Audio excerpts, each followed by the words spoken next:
Thank you very much for inviting me for this really inspiring talk this morning and yesterday. I'm really an honor to be able to participate. So I wanted to start with this topic called wisdom, since we've had so much reflection on this by different people. And maybe I could also add a little bit of something in that there's something about it, the knowing that we have, that is not fettered by or limited to or defined by this very small unit called me. So part of wisdom is what is knowing that comes from openness, that comes from spaciousness, that comes from non-concept or from direct experience. And that not only lives in us, has been said, but lives in us collectively, like in this room. That wisdom lives in all of us and collectively can be uncovered. So it's not so much that we're short on wisdom on the planet, but maybe we're a little short on how that comes forth, and particularly how together that comes forth. So the work that I do is called social presencing theater. Social presencing is really social awareness. This is a word actually that was put together now by Otto Scharmer, and it's really social awareness. And the root of the word theater means a place where something significant is seen, is visible. And as long as there have been people, there's been theater. A place where people can see and enact, embody what it is to be a human being with other human beings. So the form, this is what the form is called, and something that we've been developing. My own background is as a dancer, as was said, as a dance teacher, and I did this, what's called Japanese quarter dance. It's called bugaku. It's been described as excruciatingly leisurely. It's done exactly the same way since about the 700s. There's nothing inventive particularly about it. And then the other side of my work was with kids and communities and in making work in the theater, and that was made on the spot and improvised.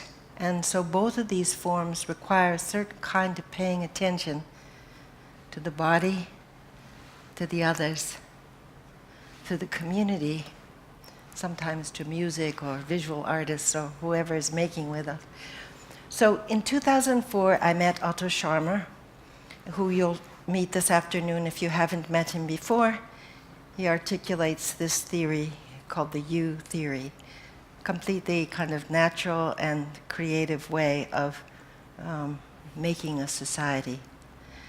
My own background, I'm trained by my own spiritual teacher, who was Chogyam Trungpa Rinpoche, who taught on perception, on something coming from nothing, and on how art and everyday life is a pathway for creating enlightened society. And through the Shambhala Institute for Authentic Leadership, I met Otto, and he was interested in this kind of movement and group work, in what it could bring to his own work on open heart, open mind, open heart, and open will. So that the social presencing theater is very much a collaboration with him and other colleagues.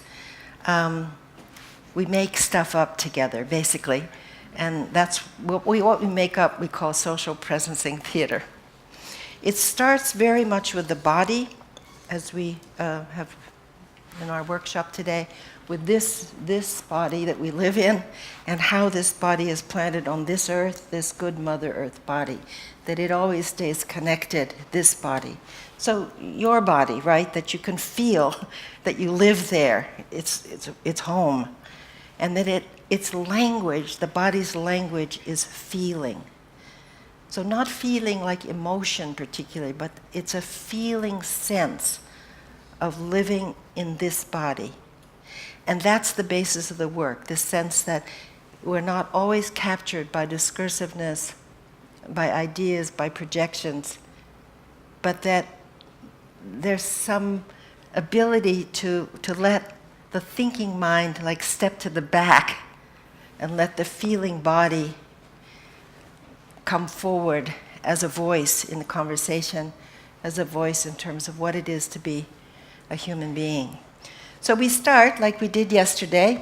Couldn't be simpler. 20-minute dance. Everybody does it every day. If you're a practitioner of social presencing theater, just lie down on the floor and do some moving and some stillness. That's it. Pay attention to what it feels like. What does this shape feel like? And what does this shape want to do? What does the body actually want to do? What is this shape? What does the shape want to do? So that we're tuning into what is sort of the natural ability of the body to go toward healthiness, to go toward, I mean, I've done millions of 20-minute dances with, thousands of people. And I've never had anyone say, oh, at the end of this, I feel like more stressed out, more tense, more discombobulated than when I started. It just, folks don't do that. I mean, maybe somebody does. But I've never seen anybody do that. That by 20 minutes of just staying with the body, doing whatever it wants to do, it naturally moves towards health. So if this system, body-mind system, will do that, what about other systems, family systems, teams, organizations? How do systems move toward what is healthy and sane? You could just do that in your chair if you want. Just notice that this is a shape, right? You're still.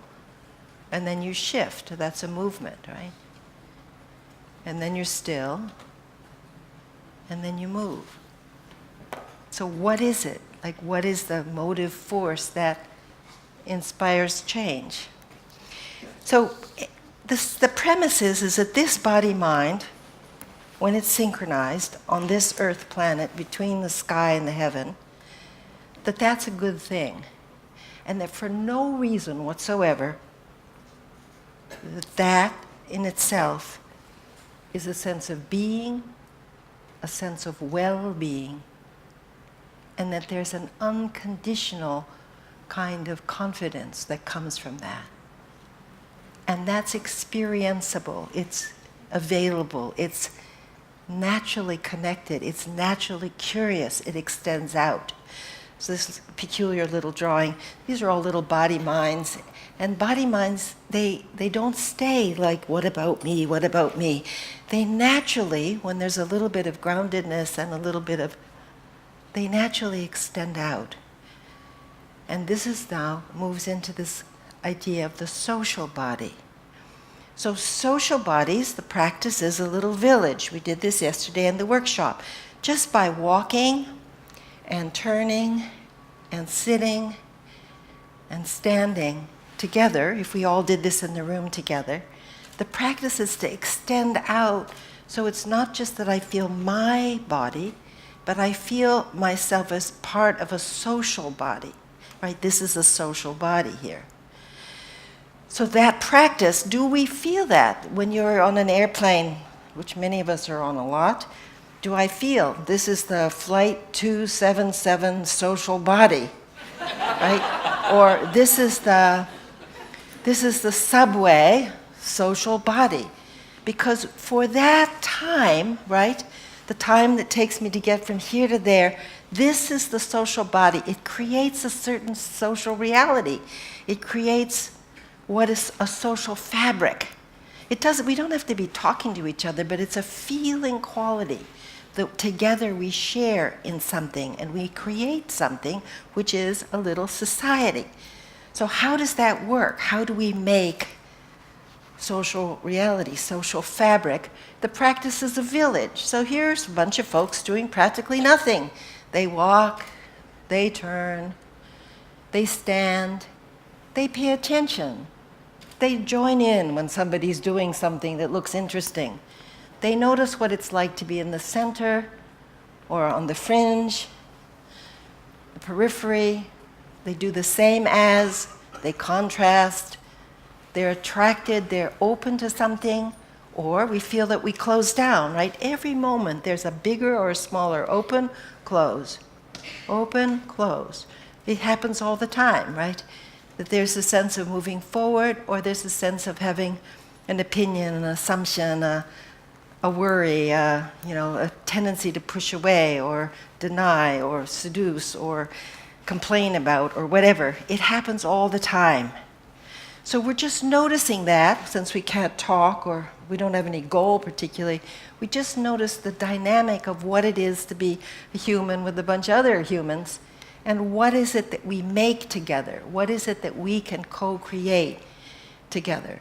The connection, disconnection, feeling included, feeling excluded, the whole array of what it is to be in a social body, in a group. So then we apply this to a specific situation, which we call the stuck. So the stuck means part of a creative process is that it isn't moving forward. It's everybody's life, right? Sometimes things are moving forward. Sometimes it feels like what we are trying to create is not moving forward. And we call that, in this work, the stuck. So the practice is to how do we turn toward the stuck and lean in and listen to the stuck, rather than try to get rid of the stuck, outsource it to a consultant or something, or a therapist. You actually say, what does it feel like? So again, it's not psychotherapy or psychodrama, it's an actual physical feeling. Does it feel held back? Does it feel like held down? Does it feel like, it's stretched in too many directions? It's like conflicting loyalties? Does it feel like it can't see, can't speak? What does it actually feel like, the stuck? That there are forces. They could be external, not enough funding, wrong team, whatever, no support. Or it could be interior, like shyness or, lack of confidence or whatever. It doesn't make any difference what it is. What it matters is that what it feels like. So we ask people just to make a shape. Embody that you're stuck. It's not like I'm stuck. It's like there's a stuck. There's a stuck. It's like a show and tell. I'd like to show you my stuck. So it's not a definition of oneself. It's something that's part of an innovation process or a living life, a learning life, right? So we just ask people to embody them. This is our wonderful group in Denmark. They're doing their stucks. And they have different, how do you get into your stuck? It's completely like whatever is up for you as a stuck. Then, through this, what's called the U process, we go through what does it feel like, the sensing into it, letting that go, and what does it want to move into? What does it actually want to do? It, not me, what I think about what I want to do, but what does the body feel like doing, given that it starts there? So it moves then to something else, and sometimes we put words to it. What does the stuck feel like? What is the second sculpture too? It's not a problem solution method. It's just a way to get the body in the conversation of what's going on, because the body often knows what's going on. So this is like different people that send in their pictures on ULab, which is our online course, of their stuck, and then moving into their sculpture too. So it's done individually, and then it's done in teams. Like I say to Alfred, can you help me feel more stuck? And so I say, the stuck feels like there's pressure here. So could you put your hands here and just lean on me so that you feel, you move toward the discomfort. You move toward it and listen. What does it feel like? We make it louder. And we make it in teams. So these are groups of people making stucks that then they move collectively, like a social body. They move collectively. Nobody's stuck by themselves, right? You are stuck in systems. And stuck is not sustainable. It's just not a sustainable situation. Everything in nature is moving, as we know. So they move, right, it's a group of physicians in Ohio, right? And they get up and they make their stucks and moving. These are just groups of people on the planet that do stucks. So then you can make stucks as a system. So this is really the work more that Otto's doing now, in which each of the players embodies some aspect or some stakeholder in the system. And in the Theory U work, those three that Julia mentioned yesterday, the disconnects between the planet, others, and oneself, they're always players in every 4D map. So the Earth always has a role, and the marginalized populations on the planet, those who suffer most, those whose voices are least heard, they always have a voice in every sculpture. And then what one would call one sort of wisdom self, it always has a place in every sculpture, so that they're always there. Plus then it could be healthcare or education or climate or banking or whatever the system is that you're looking at. This is called a 4D map, but the same method. They embody what they feel is the current situation. And then by paying attention to the whole system, like what does it feel like? So we're using feeling, like what does it feel like to be here, to be lower than others, to be higher than, to be in the center, to be in a mass of power, to be on the margin, to look away. Like what does it feel like? And we're using that as a guide to, again, just get a little bit more information about not only the beginning, which is the stuck, but more important, where is the health? Where is the wisdom? Like where is the sanity in that system? And how could that show up? And then how can we prototype something from that? Okay, where am I? I have no idea.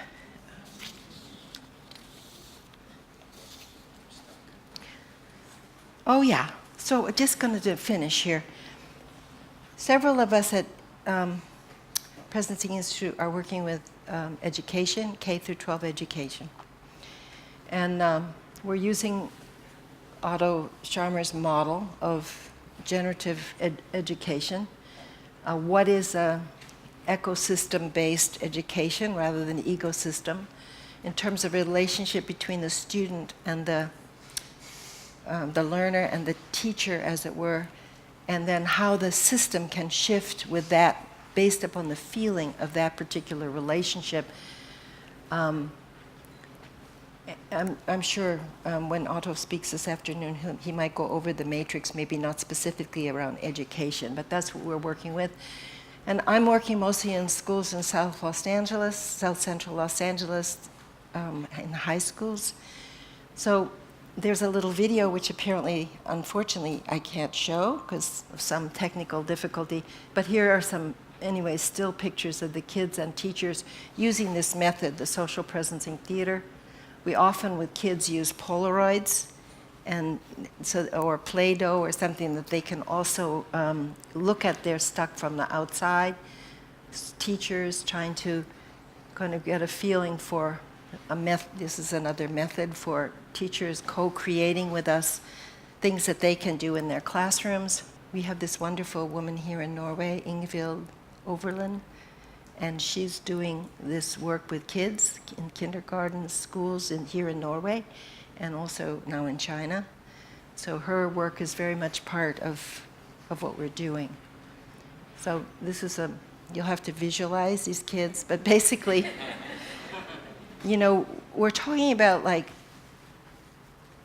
between information overload and immigration uncertainty for these kids. These are dreamers, right? They don't know whether they'll be deported.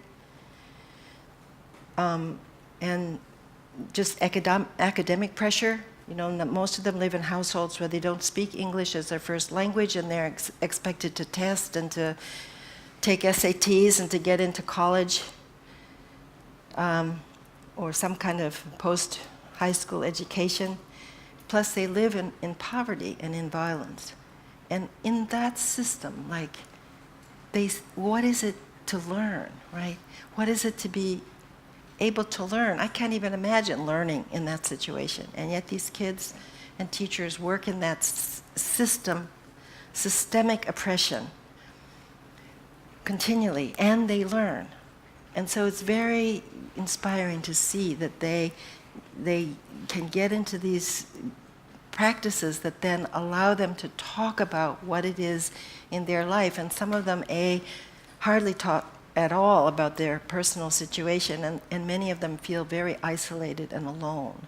And once they can work in teams like this and help each other, moving from stuck to what we call sculpture 1 to sculpture 2, and then have some conversation about that, it gives them some way, to feel that they can create a kind of life that they want.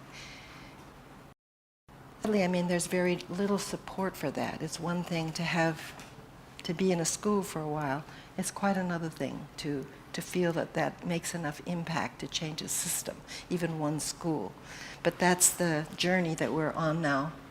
And we are very, very grateful. We have practitioners all over the place trying this out in China, South America, here in Europe. This is, again, our part of our Danish group, but groups in Vienna and France and various places, Berlin, and the American group, which is very global. Those of us that come together that are actually trying this out and bringing not only the theory U, but this particular kind of art-based form into trying to, make some kind of what do you call, some kind of vehicle for bringing out what we do know, our own creativity, our own care, incredible care for this world. And there's nobody in a school system that wants a bad system, right? Everybody wants to live in a good society. So the accessing of that is what I feel. I've heard so many inspiring things yesterday and this morning in terms of how we have the courage to do that, to just step out and try kind of unusual stuff, like this is unusual. But you'd be surprised how little pushback I get on this in companies and schools, because folks, things are falling apart, and people want to try anything where they can connect their heart and their body and their intelligence to create as my teacher used to say, an enlightened society. So I really appreciate your attention. Thank you.